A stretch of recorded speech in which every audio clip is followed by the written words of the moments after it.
Respected and honorable people, dear children, and especially the caretaker of stage, I mean the esteemed Islamic scholars. Assalamu alaikum wa rahmatullahi ta'ala wa barakatuh. Wa alaikum assalam wa rahmatullah. Alhamdulillah. Alhamdulillah wa kafa wa salamun ala ibadihi alladhina istafa. Amma ba'd.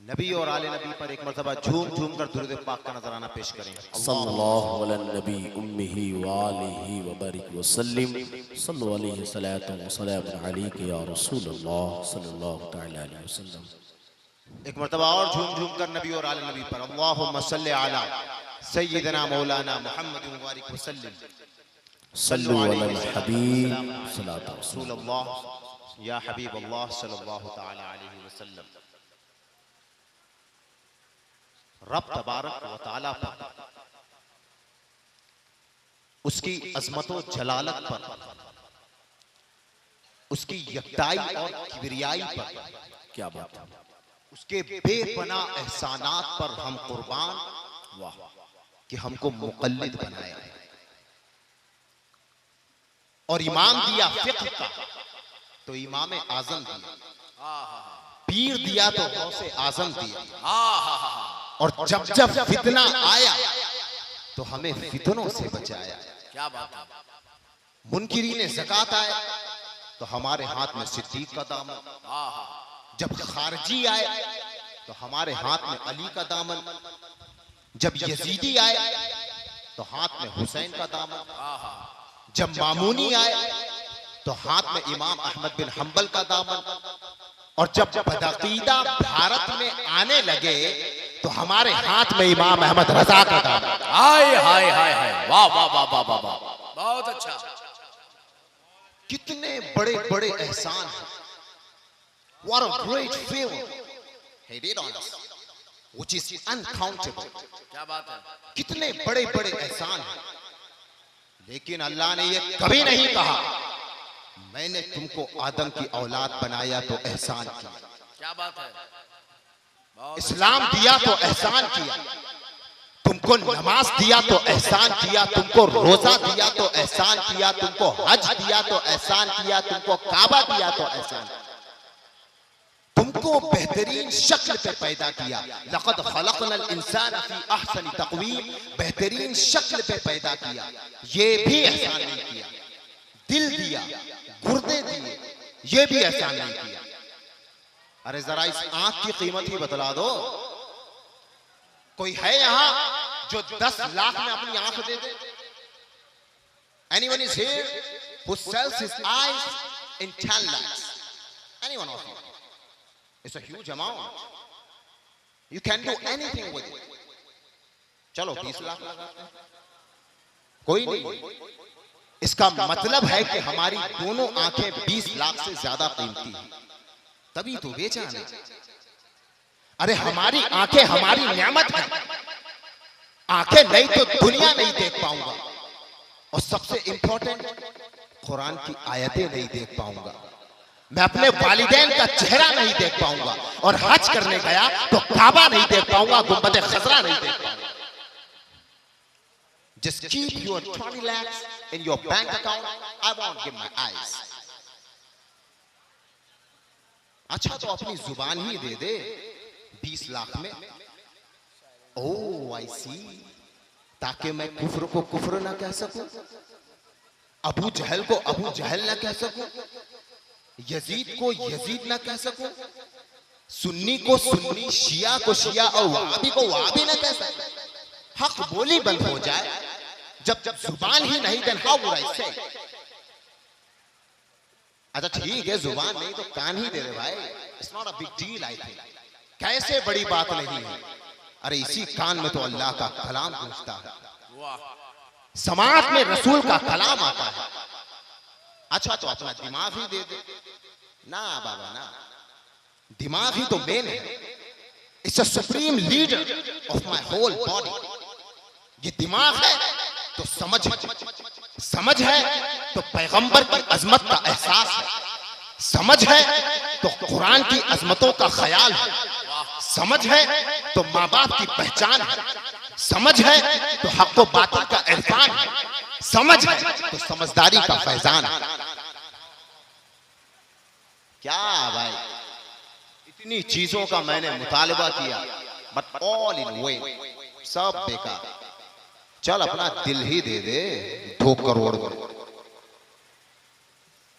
अरे तो जा रे, ये दिल ही तो सब कुछ है। आखिर ये दिल मेरा कहां है? मैंने तो बनाने वाले को दे दिया।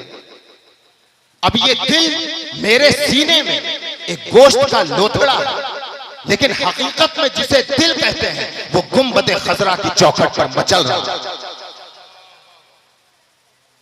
पता क्या चला कि करोड़ों का माल आपके पास है।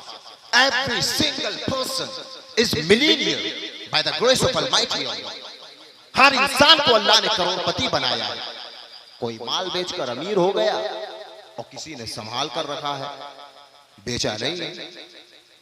आप लोग समझदार हैं। I hope you understood me what I want to say. एक आदमी पानी में डूब रहा था, बहुत ही मालदार शख्स था। जब उस डूबते हुए आदमी को दूसरे शख्स ने देखा, he shocked. Immediately he dived in the river and took him out without caring about himself. तो उस आदमी ने कहा, मांगो, तुम क्या मांगते हो? After all you saved my life. It's not a joke. तुमने मेरी जान बचाई है भाई, तुम जो चाहो मांग सकते हो। उसने भी सोचा कि मौका बहुत अच्छा है, ऐसे मौके जिंदगी में बार बार नहीं आते हैं। चलिए भाई, जब आप इतना फोर्स कर ही रहे हैं तो ज्यादा नहीं, सिर्फ 1 करोड़ रुपए दे दीजिए। कितना? 1 crore. 1 crore is like a drop of the ocean for him. इससे पता क्या चला कि अगर आप किसी की जान बचाते हैं तो वो जिंदगी भर आपका एहसानमंद रहेगा। Whole life he will be thankful to you. लेकिन अल्लाह तुम्हें कितना बचाता है, चलिए देखते हैं। वाह वाह वाह। अगर ऑक्सीजन अंदर ना जाए तो मर जाओगे, राइट? थोड़ा चाय पे से ध्यान हटाइए, इधर ध्यान लगाइए। और अंदर से बाहर ना आए तो भी मर जाओगे। ऑक्सीजन अंदर ना जाए तो मौत, कार्बन डाइऑक्साइड बाहर ना आए तो मौत। पता क्या चला कि जितनी बार तुम दिन भर में ऐसा करते हो उतनी बार अल्लाह तुम्हारी जान बचा रहा है। तो खुदा ने दिल दिया, एहसान नहीं जताया। खुदा ने दिमाग दिया, एहसान नहीं जताया। खुदा ने जिंदगी दी, एहसान नहीं जताया। इतनी लंबी चौड़ी जमीन दी, एहसान नहीं जताया। इतना शानदार सूरज दिया, एहसान नहीं जताया। चांदनी के लिए चांद दिया, एहसान नहीं जताया। कहकशां की कतार खड़ी कर दी, एहसान नहीं जताया। आबे ज़मज़म दिया, एहसान नहीं जताया। काबतुल्लाह दिया, एहसान नहीं जताया। खाना काबा दिया, एहसान नहीं जताया। क़िबला दिया, एहसान नहीं जताया। तीनों मजहब दिया, एहसान नहीं जताया। लेकिन जब 12 रबीउल अव्वल को मेरा नबी पैदा हुआ तो रब फरमाता है, लक़द मन्नल्लाहु अलल मुमिनीना इज़ बअस फ़ीहिम रसूला। ऐ मोमिनो, मैंने तुम पर एहसान किया कि तुम्हारे लिए एक रसूल भेजा। वाह वाह वाह वाह, बहुत उम्दा। अब आप गौर करें, जमीन बनाई, एहसान न जताया। नबी भेजा, एहसान जताया। अक्ल दिया, एहसान न जताया। नबी भेजा, एहसान जताया। सुन्नी मुसलमानों, ईमान की लज्जत से आशनाओं, इस्लाम और ईमान पर जान देने वालों, अपने ज़मीर को बेदार करो, अपनी अंतरात्मा को आवाज दो, अपने कैरेक्टर की पाकीज़गी को बुलाओ और पूछो कि खुदा ने जिंदगी दिया, एहसान नहीं जताया। अक्लो दिल दिया, एहसान नहीं जताया। इसका मतलब ये है कि मेरा नबी मेरे दिल से भी ज्यादा कीमती है, दिमाग से भी ज्यादा कीमती है, मेरी जान से भी ज्यादा हक है। वाह वाह वाह वाह। तो 12 रबीउल अव्वल को वो आया जो तुम्हारे दिल से भी ज्यादा कीमती है, जो तुम्हारे दिमाग से भी ज्यादा कीमती है, जो तुम्हारी जिंदगी से भी ज्यादा कीमती है। क्या उसके जुलूस के लिए भी नहीं निकलोगे? क्या उसका जश्न भी नहीं मनाओगे? अरे जब हम हिंदुस्तान की आजादी का जश्न मनाते हैं तो इस्लाम की आजादी का क्यों नहीं? क्या बात है? इस्लाम की आजादी का क्यों नहीं? और ये बात भी तय है कि 15 अगस्त को जब आजादी मिली तो हिंदुस्तान आजाद हुआ, और जब 12 रबीउल अव्वल आया तो सारा जहान आजाद। वाह वाह वाह वाह, हक है किसी में हिम्मत जो कह दे कि आजादी का जश्न मनाना हराम है? लगाओ फतवा कि 26 जनवरी मनाना बिदअत है, हिंदुस्तान से निकाल दिए जाओ। तो अगर तुमने 12 रबीउल अव्वल को भी जश्न मनाने से इनकार किया तो जन्नत से निकाल दिया। एक्चुअली जन्म को वही याद रखता है जो जन्म लेने वाले से प्यार करता है। आपके घर में कोई लड़का पैदा हुआ तो आपने उसका जन्मदिन मनाया। यहां तक कि हिंदू, मुस्लिम, सिख, ईसाई हर मजहब को फॉलो करने वाला जन्मदिन मनाता है अपने अपने तरीके से। लेकिन यह बात तय है कि अगर मोहल्ले में किसी का बच्चा पैदा हो तो मैं उसका जन्मदिन नहीं मनाऊंगा। मैं नहीं मनाऊंगा क्योंकि वो मेरा बेटा नहीं है। और इसी लफ्ज़ मेरा में बहुत दम है। द वर्ड ऑफ मेरा, the word of mine, it has a lot of power. This, a single and smaller, miniature and minor word has such a dignity, quality, honor, which compels you to grant your all properties for your descendant. करोड़ों रुपया मैंने कमाया लेकिन सब बिना मेहनत के अपनी औलाद को दे दिया। क्यों? मेरा बेटा, my son. My is very powerful, right? मोहल्ले की औरतों पर हम खर्चा नहीं करते लेकिन अपनी बीवी पर करते हैं। क्यों? मेरी बीवी, माय वाइफ। हम दूसरे बुजुर्गों के पीछे नहीं भागेंगे लेकिन अपने माँ बाप की सेवा करेंगे। क्यों? माय पेरेंट्स, मेरे वालिद, मेरी वालिदा। इसी तरह मेरा बेटा जश्न मैं मनाऊंगा। बेटा मेरा है तो मोहल्ले वाले क्यों जन्मदिन मनाएंगे? तो जब 12 रबीउल अव्वल को नबी आया तो सुन्नियों ने जश्न मनाया। मेरा नबी, मेरा पैगंबर, नया पैगंबर। वाह वाह वाह वाह, नारे तकबीर, नारे रिसालत, आमदे सरकार कॉन्फ्रेंस, हजरत मौलाना कमरुज़्ज़मा सकाफी। वाह, नहीं ये कैसा इंसाफ है भाई कि बेटा मेरा हो और जन्मदिन किसी और का? ये तो सरासर नाइंसाफी है भाई। हाँ, अगर उसी तारीख में जब मेरा बेटा हुआ, पड़ोसी का भी हुआ, तो इंसानियत के नाते मुझ पर जरूरी था कि मैं भी उसकी खुशी में शरीक होता। हाँ? लेकिन यहां तो पूरा मामला ही अलग है। यहां मामला इंडिया पाकिस्तान का है ही। समझ में नहीं आया? सब्र कीजिए, समझेंगे। अब तक मैं ये समझता रहा कि ये लोग से आप लोग खुद समझ जाए, मैं नाम नहीं लूंगा, डायरेक्टली या इनडायरेक्टली जुलूस का बायकॉट करते हैं, इससे गुरेज करते हैं और शायद इस पर अमल पैरा भी हो। लेकिन कुछ वक्त पहले मुझे महसूस हुआ कि शायद मैं ही गलत था। जब मुझे खबर मिली कि जुलूस तो ये लोग भी निकालते हैं तो मैंने तहकीक करना शुरू कर दी। लोगों से कांटेक्ट किया, जानकारों से पूछताछ की, पूरा इंटरनेट खंगाल दिया। तब मैं इस नतीजे पर पहुंचा कि दिन तो वही है, तारीख भी वही है, लेकिन नाम किसी और, जुलूस किसी और का। इससे भी हमें कोई प्रॉब्लम नहीं, क्योंकि सहाबी हमारी आंखों का नूर है, हमारे दिल का सुरूर है। उनकी कोई नजीर नहीं, उनकी कोई मिसाल नहीं, वो बेमिसाल है, वो लाजवाब है, सिर्फ इसलिए कि उन्होंने अपने माथे की निगाहों से हुजूर के चेहरे अनवर का दीदार किया। लेकिन अब एक सवाल उठता है कि आखिर ये दीदार हुआ कब? ये दीदार हुआ कब? In the name of Prophet, you start celebrating his companions. We don't have any problem. Whereas you are totally against of this possession. Then why do you not stick to your word? Why your intentions are intoxicated? You'll have to give answer. कि तारीख मेरे नबी की और जुलूस उनके गुलामों का, पैदा हो रसूल और जुलूस निकले सहाबा का, जबकि सहाबी आए ही हुजूर की पैदाइश के 40 साल बाद। बहुत जिम्मेदारी के साथ कह रहा हूं। तो सहाबी उस मुक़द्दस तरीन और बेहतरीन इंसान का नाम है जिसने ईमान की हालत में रसूल को देखा और ईमान के साथ दुनिया से गया। दीदारे मुस्तफा मौत अलल इस्लाम। If anyone has two qualities, look the face of Prophet with faith and passed away on Islam, died upon Islam, that is sahabi.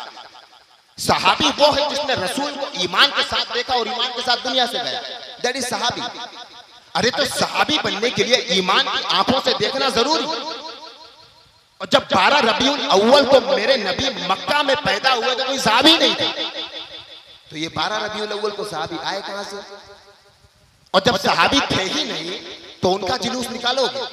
जो है ही नहीं उनका जुलूस, वो जब से हुए हैं तब से निकालो। सिद्दीक़ अकबर जब से सिद्दीक़ अकबर हुए हैं उस दिन जुलूस सिद्दीक़ी निकालो, हम साथ चलेंगे। जुलूस फारूकी निकालो, हम साथ चलेंगे। जुलूस उस्मानी निकालो, हम साथ चलेंगे। मगर मेरे नबी की तारीख नबी से न छीनो। अगर थोड़ी भी कॉमन सेंस होती तो समझ में आता कि हुजूर का निकाह हुआ 25 बरस में। कितने बरस में? 25 बरस में। उसके बाद अहले बैत की शुरुआत हुई, मतलब उससे पहले अहले बैत भी नहीं थी, जिसका वसीला बनी उम्मुल मुमिनीन हजरत खदीजा रज़ियल्लाहु ताला अन्हा। फिर 40 साल की उम्र में जब आपने अपनी नबूवत का ऐलान किया तो जिसने ईमान की हालत में देखा वो सहाबी हुआ। मतलब 40 साल बाद सहाबी आए, 25 बरस के बाद अहले बैत आए, और इन दोनों का जुलूस निकले और बनाने वाला गायब। इन दोनों का जुलूस निकल रहा है और जिसने बनाया वो गायब। ये कहां का इंसाफ है भाई? जुलूस निकलेगा, बिल्कुल निकलेगा। अहले बैत का जुलूस निकालो, सहाबा का जुलूस निकालो, अशरे मुबश्शरा का निकालो, लेकिन सबसे पहले नबी का, क्योंकि मोहम्मद ना होते तो कुछ भी ना होता। वाह, ये सब ढकोसले हैं कि हम मदह सहाबा करते हैं। ये सिर्फ एक नाटक है कि हम मदह अहले बैत करते हैं। अरे नबी को छोड़कर, नबी को भूलकर कोई मदह सहाबा कैसे कर सकता है? जिस अहले बैत की बुनियाद ही नबी हो, उस बुनियाद को बालाए ताक रखकर मोहब्बत अहले बैत का दावा करते हो। आखिर किसकी आंख में धूल झोंक रहे हो? ये मोहब्बत नहीं बल्कि धोखा है, धोखा। और ये धोखा तुम आज से नहीं बल्कि ब्रिटिश एम्पायर के वक्त से देते आ रहे हैं कि किसी तरह सीधे साधे भोले भाले मुसलमानों के दिलों से नबी की अजमत, नबी की हुर्मत, नबी का वक़ार और औलिया किराम का तक़द्दुस निकाल फेंका जाए। ये खुफिया साजिश है। It's a deliberate conspiracy of so-called upper class personality. What's your ambition? What's your purpose? What's your aim? Everyone is aware of your vulgar, irregular, obscene and corrupt mentality that you are trying to shrink. You are trying to destroy the dignity of Prophet from the heart of innocent people who are pursuit of innocence. Wow. And this is absolutely intolerant. If you don't believe, I can prove it. साबित कर सकता हूं मैं कि किस तरह तुम नबी की मोहब्बत सुन्नियों के दिलों से खत्म करने की कोशिश कर रहे हो। मगर उससे पहले एक मर्तबा दुरूद पाक का नजराना पेश करें।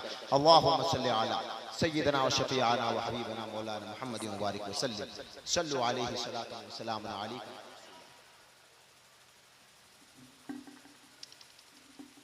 आप सब मुसलमान हैं, राइट? है कि नहीं? बोली है जो इस्लाम को मानने और जानने वाले हैं, ये भी ठीक।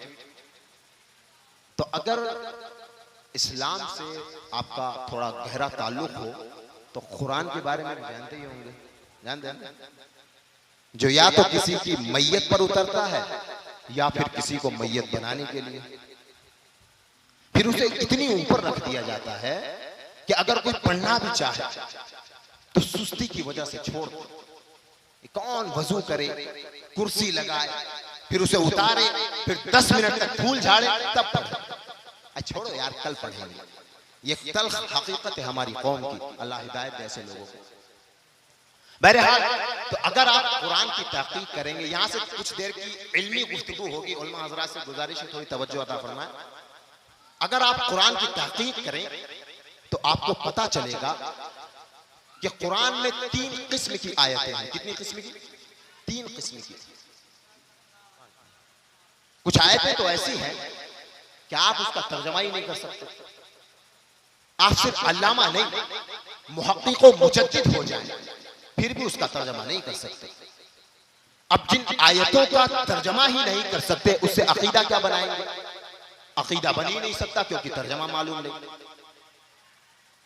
जैसे अलिफ लाम मीम, तर्जमा करो। काफ हा या ऐन साद, तर्जमा करो। हामीम यासीन ताहा, तर्जमा करो। अरे इसका तर्जमा तो मुफ्ती आजम को नहीं मालूम, इसका तर्जमा तो मुजद्दिद आजम को नहीं मालूम, इसका तर्जमा तो मुज्तहिदीन को नहीं मालूम, यहां तक कि खुद जिब्राइल अमीन को भी नहीं मालूम। जरा सोचिए क्या क्रिटिकल सिचुएशन रही होगी कि जिब्राइल हुजूर के पास आए, कहा अलिफ लाम मीम, और खुद समझे ही नहीं। हाँ, लेकिन ज़ालिकल किताबों से सब समझ रहे हैं। तो जिब्राइल आया, कहा अलिफ, हुजूर ने कहा मैं समझ गया। जिब्राइल ने कहा लाम, हुजूर ने कहा मैं समझ गया। जिब्राइल ने कहा मीम, हुजूर ने कहा मैं समझ गया। लेकिन जब जिब्राइल ने कहा ज़ालिकल किताबु ला रैब फीह, तो हुजूर खामोश, कुछ नहीं कहा। तो अलिफ लाम मीम पर हुजूर क्यों बोले कि मैं समझ गया? ताकि जिब्राइल को इत्मीनान रहे कि वो समझे ना समझे, लेकिन मैं समझ गया। और ज़ालिकल किताबों से तो जिब्राइल भी समझ रहे हैं, इसलिए वहां बोलने की जरूरत नहीं है कि मैं समझ गया। वो तो जिब्राइल के इत्मीनान के लिए था कि अलिफ लाम मीम मैं समझ गया, खुदा मुझसे क्या कहना चाह रहा है, वो हमारे आपस की बात है। तो बहुत जरूरी था कि कुरान में कुछ ऐसी आयतें हो जिनका मतलब व माना जिब्राइल को भी ना मालूम हो, ताकि हर कोई समझ जाए कि जिब्राइल का काम वही लाना है, वही समझाना उनका काम नहीं है। जिब्राइल अमीन मुबल्लिग है, मुअल्लिम नहीं है। तो जब मेरा नबी फरिश्तों से पढ़ने के लिए तैयार नहीं, तो किसी दारुल उलूम में पढ़ने का क्या सवाल? तो ऐसी आयतों से अकीदा बन ही नहीं सकता, क्योंकि माना मतलब मालूम ही नहीं। 5 मिनट बस और बोलूंगा। दूसरे किस्म की आयत ऐसी है कि आप उसका तर्जमा तो कर सकते हैं, लेकिन आपकी हिम्मत नहीं है कि तर्जमे में जो जाहिर है उसे मान लें। जैसे यदुल्लाहि फौqa ऐदीही, कुरान में है यदुल्लाह, यद का माना हाथ और यदुल्लाह का माना, यद का माना हाथ और यदुल्लाह का माना अल्लाह का हाथ। यदुल्लाह का माना अल्लाह का हाथ। किसकी हिम्मत है जो अल्लाह का हाथ मान ले? है किसी में हिम्मत? तर्जमा तो हो गया लेकिन हिम्मत नहीं है, क्योंकि अगर अल्लाह का हाथ मानोगे तो कंधा भी मानना पड़ेगा, वरना वो जुड़ेगा कहां? अगर कंधा मान लिया तो सीना भी मानना पड़ेगा, वरना वो फिट कहां होगा? हाँ? और अगर सीना मान लिया तो पेट मानने की मजबूरी सामने आएगी, वरना सीना रहेगा कहां? और अगर पेट भी मान लिया तो 2 टांगे तो बनानी ही पड़ेगी, वरना पेट टिकेगा कहां? चले तो खुदा मानने पूरा बुत तैयार हो गया। अकीदा यह है कि अल्लाह जिस्मो जिस्मानियत से पाक, लिमिट से पाक, लिमिटेशन से पाक। तो जब अल्लाह हर चीज से पाक है तो अल्लाह का हाथ कैसे होगा? और जब अल्लाह का हाथ नहीं तो यदुल्लाह का मतलब तो अल्लाह का हाथ है। तो उलमा फरमाते हैं कि ऐसी आयतें मुतशाबिह है, इनसे अकीदा बनाना हराम है। आयतें मुतशाबिह से अकीदा बनाना हराम है, क्योंकि अगर आज अल्लाह का हाथ मान लिया, कल पैर भी मान लोगे और पूरा मुजस्समा तैयार हो जाएगा। तो अकीदा है कि अल्लाह का हाथ नहीं, और कुरान में यद है तो कहा गया कि यत के तर्जमे में जो जाहिर है वो खुदा की मुराद नहीं है, और यत कहकर खुदा ने जो मुराद लिया है वो तर्जमे में जाहिर नहीं है। तो जो कि खुदा की मुराद मख्फी है, खुदा की मुराद तर्जमे में जाहिर नहीं है, यही तो तशाबुह है, इसी से तो मुतशाबिह है। इससे अकीदा बनाना इसलिए जायज नहीं, क्योंकि मंशा इलाही मालूम नहीं तो अकीदा क्या बनाओ, मर्जी मौला की खबर नहीं तो अकीदा क्या बने। जब अल्लाह की मुराद नहीं मालूम तो क्या नतीजा निकले। ऐसी आयत मुतशाबिह है। मसलन अल्लाहु नूरुस समावाति वल अर्द मसलु नूरिही कमिश्कातिन फीहा मिस्बाह अल मिस्बाह फी ज़ुजाज। अल्लाहु नूरुस समावाति वल अर्द, अल्लाह जमीन और आसमान का नूर है। अल्लाह जमीन और आसमान का नूर है। अच्छा एक बात बताइए, आपका अकीदा क्या है? अल्लाह बेमिसाल है कि नहीं? अल्लाह बेमिसाल है कि नहीं? अल्लाह की जात बेमिसाल, अल्लाह की हर सिफत बेमिसाल, तो अल्लाह का नूर होना बेमिसाल है कि नहीं? ईमान क्या है? अल्लाह का नूर, अल्लाह का नूर बेमिसाल, और उसी बेमिसाल नूर की कुरान दे रहा है मिसाल। मसलु नूरिही, अल्लाहु नूरुस समावाति वल अर्द मसलु नूरिही, उसके नूर की मिसाल। अरे जब अल्लाह के नूर की कोई मिसाल नहीं तो कुरान ने मिसाल दिया कैसे? तो कहा जाएगा कि ये आयत मुतशाबिह है, कि यहाँ जो तर्जमे में जाहिर है वो खुदा की मुराद नहीं, और जो खुदा कहना चाह रहा है वो तर्जमे में जाहिर। वक्त का ख्याल किया जाए। वक्त काफी हो चुका है, मैं इंशाअल्लाह कभी और नेक्स्ट टाइम मौका मिला तो अपनी गुफ्तगू को मुकम्मल किया जाएगा। मेरे बोलने आपके सुनने में कोई गलती लाहिक हुई हो तो मैं अल्लाह की बारगाह में आपकी मौजूदगी में तौबा करता हूँ। अल्लाह मेरी तौबा को कबूल अता फरमाए। अस्तगफिरुल्लाह रब्बी मिन कुल्लि ज़ंबिन व अतूबु इलैहि, ला इलाहा इल्लल्लाह मुहम्मदुर रसूलुल्लाह सल्लल्लाहु तआला अलैहि।